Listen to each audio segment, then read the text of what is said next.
할렐루야. 6월 새벽기도 11조 둘째 날 기도의 자리에 나오신 모든 성도님들이 오직 하나님의 은혜만을 의지하고 하나님의 주권적 섭리를 인정하고 순종하는 믿음의 삶을 살아가실 수 있기를 주님의 이름으로 축복합니다. 6월부터 우리는 새벽마다 고린도전서 말씀을 묵상하고 있는데요. 고린도 교회는 바울이 직접 개척하고 목회했던 교회들 중에서 여러 가지 면에서 바울을 참으로 힘들게 만들었던 교회였습니다. 교회가 열정은 있었지만 그 방향이 올바르지 못해서 그릇된 은사주의가 또 판을 치기도 했고요.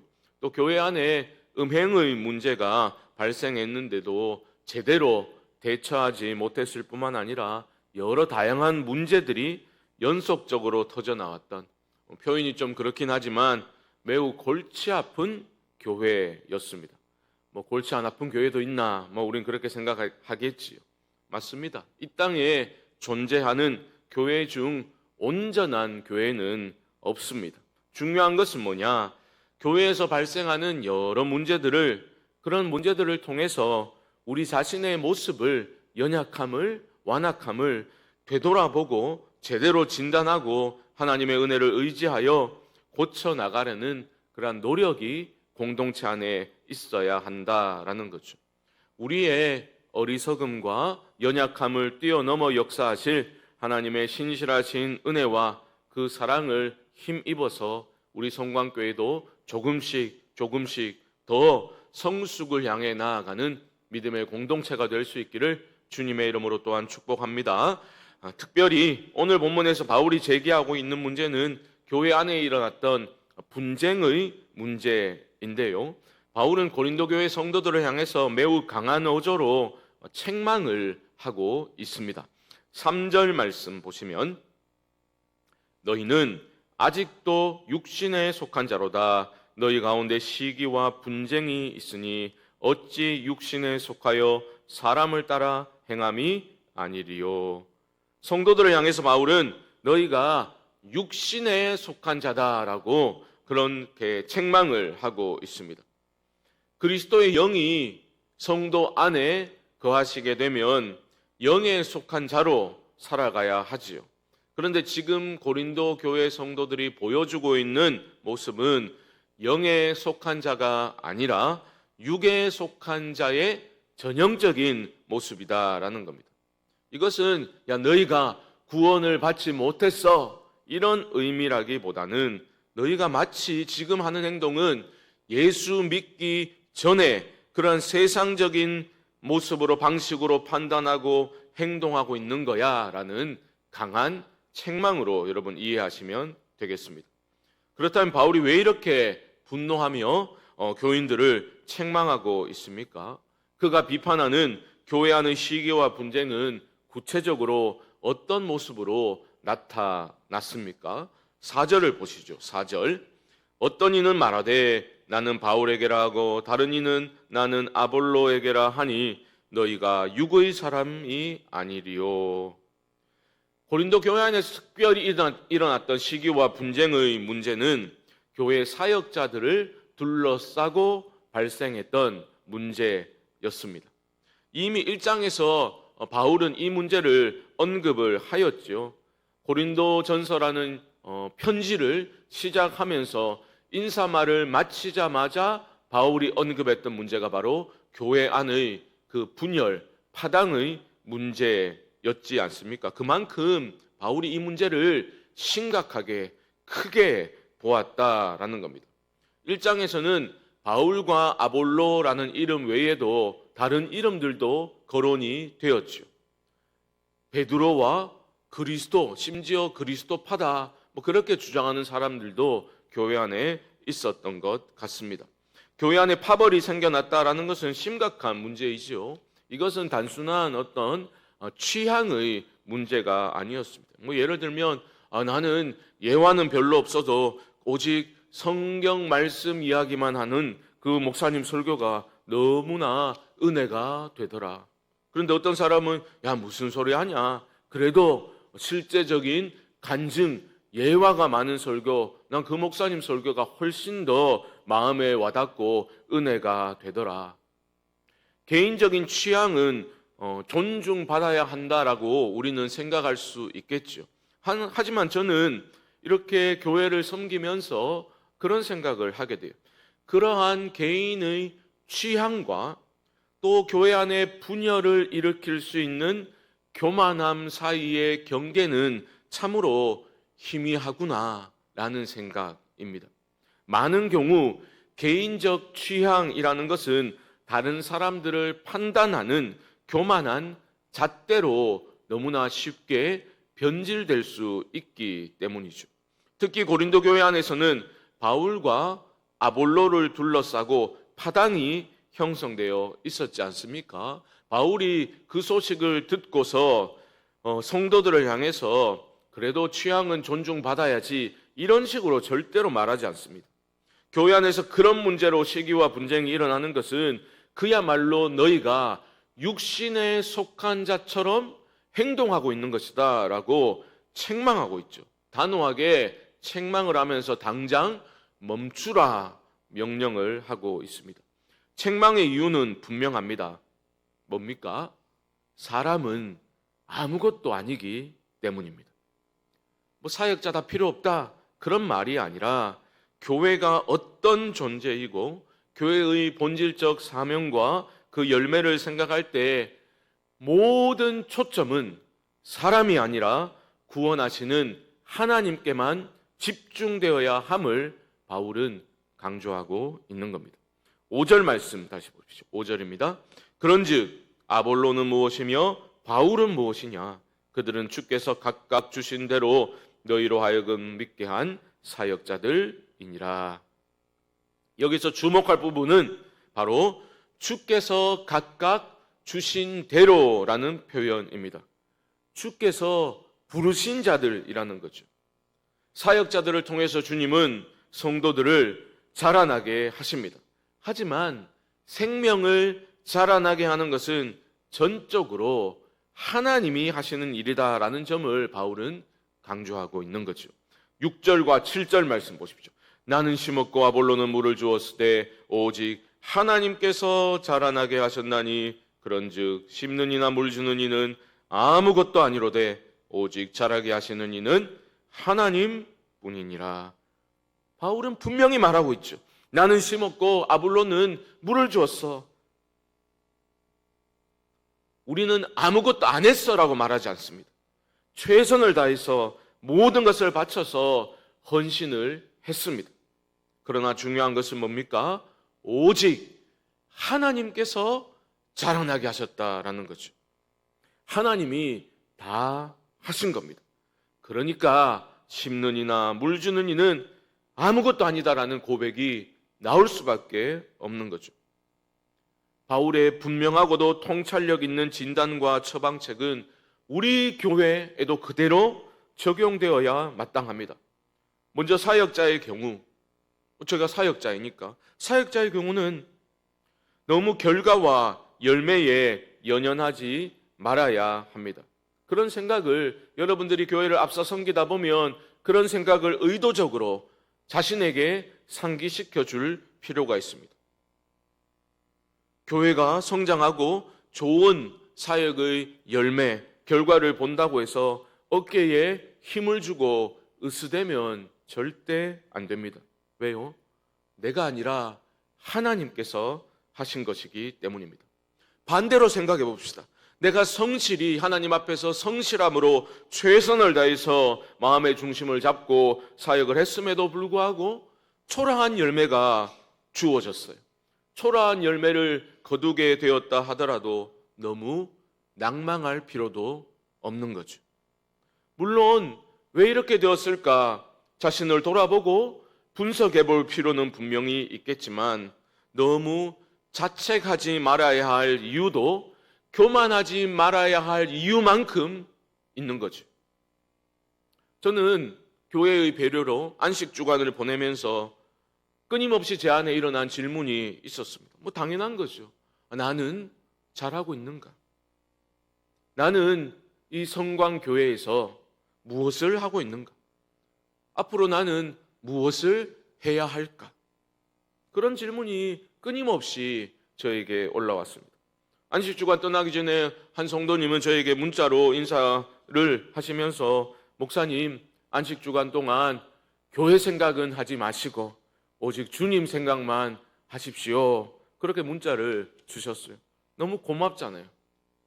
무슨 마음인지 알겠죠. 그런데 그게 됩니까? 감사하다가 또 자책하고 할 수 있겠구나 의욕이 막 끌어오르다가도 이래가지고 우리가 뭐가 되겠나 이런 요동치는 마음이 끊임없이 하루에도 여러 번 일어나는 것을 경험하였습니다. 그래서 그 마음을 달래보려고 기도도 하고 산책도 하고 달리기도 쉬게 하고 그렇게 대부분의 시간을 보내게 되었죠. 그래도 안식주간인데 그래도 말씀을 보고 하다 보니 그래 새벽기도 설교문이라도 조금씩 써놓으면 그래도 좋지 않겠나, 여유가 있지 않겠나, 그런 마음으로 설교문을 꾸준하게 작성하기도 했습니다. 사실 오늘 설교문은 제가 보니까 5월 12일 화요일에 작성한 것들. 제가 이때 지금은 권찰의 모임 중이겠구나, 그 시간에 저는 이 설교문을 작성했습니다. 말씀을 준비하면서 다시 한번 말씀 앞에 저 자신을 세우고 우리 교회를 다시 한번 하나님께 맡겨드리는 그런 기도가 있는 시간이었습니다. 교만할 이유도 낙심할 이유도 없다는 것을 그저 쓰임받을 수 있음에 감사하며 하나님과 성도들 앞에서 부끄럽지 않은 모습으로 살아가야 하겠구나. 이전에도 수없이 다짐했던 것을 다시 다짐하는 그러한 시간이었습니다. 여러분, 주님의 몸된 교회를 사랑하는 마음으로 섬긴 우리의 그 모든 땀과 눈물의 수고와 헌신은 결코 헛된 것이 아닙니다. 하나님이 다 하셨지만 다 하신 하나님은 우리의 그 작은 수고를 크게 보시고 상을 주시는 분이시죠. 8절 말씀 보십시오. 심는 이와 물 주는 이는 한 가지이나 각각 자기가 일한 대로 자기의 상을 받으리라. 각각 자기가 일한 대로 자기의 상을 받는 거예요. 큰 일을 했다고 큰 상을 받는 것이 아니라 부르신 그 자리에서 자기가 일한 대로 수고의 상을 수고한 대로 하나님이 상을 주시는 겁니다. 오늘 말씀은 우리가 교회를 어떤 자세와 어떤 마음가짐으로 대하고 섬겨야 할지를 잘 가르쳐주고 있지요. 사랑하는 성도 여러분, 꼭 기억하시기 바랍니다. 사람들이 주목받고 사람들로 인해서 교회 안에 폐가 갈리면 절대 안 됩니다. 육에 속한 자처럼 행동하지 마시고 영에 속한 자답게 오직 우리 안에 역사하시는 하나님의 은혜의 손길에 집중하는 우리 교회가 될 수 있기를 주님의 이름으로 축복합니다. 9절의 말씀을 우리 다시 우리의 마음을 담아 함께 읽고 말씀을 마무리하겠습니다. 9절 말씀 시작. 우리는 하나님의 동역자들이요 너희는 하나님의 밭이요 하나님의 집이니라. 아멘. 주 안에서 서로를 소중히 여기며 존중하고 하나님의 집으로 함께 지어져가는 우리 성광교회가 될 수 있기를, 또 성숙을 향해 한 걸음씩 전진하는 믿음의 공동체가 될 수 있기를 예수님의 이름으로 간절히 축원드립니다. 기도하겠습니다.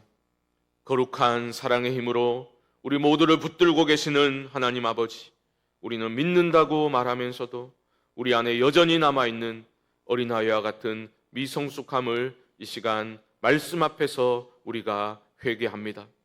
거룩을 말하면서 육에 속한 자처럼 내 생각과 내 욕심에 이끌려 공동체 안에 갈등과 분열을 일으키고 연약한 이들에게 말과 행동으로 상처를 준 것을 이 시간 회개하오니 우리를 긍휼히 여기시고 우리의 심령을 새롭게 하여 주시옵소서. 우리 성광교회가 사람이 드러나는 교회가 아니라 오직 하나님의 주권적 섭리와 구원의 역사만이 높이 빛나는 교회가 되게 하여 주옵시고, 하나님이 다 하셨습니다, 이 고백이 넘쳐나는 성숙한 공동체로 세워져 가도록 하나님 은혜를 부어 주시옵소서. 지금은 우리 주 예수 그리스도의 크신 은혜와 하나님 아버지의 무한하신 사랑하심과 성령님의 교통하심이 새벽기도 11조 둘째 날 기도의 자리에 나온 모든 분들의 심령 가운데 주의 몸된 교회 위에 지금부터 영원토록 함께 있을지어다. 아멘.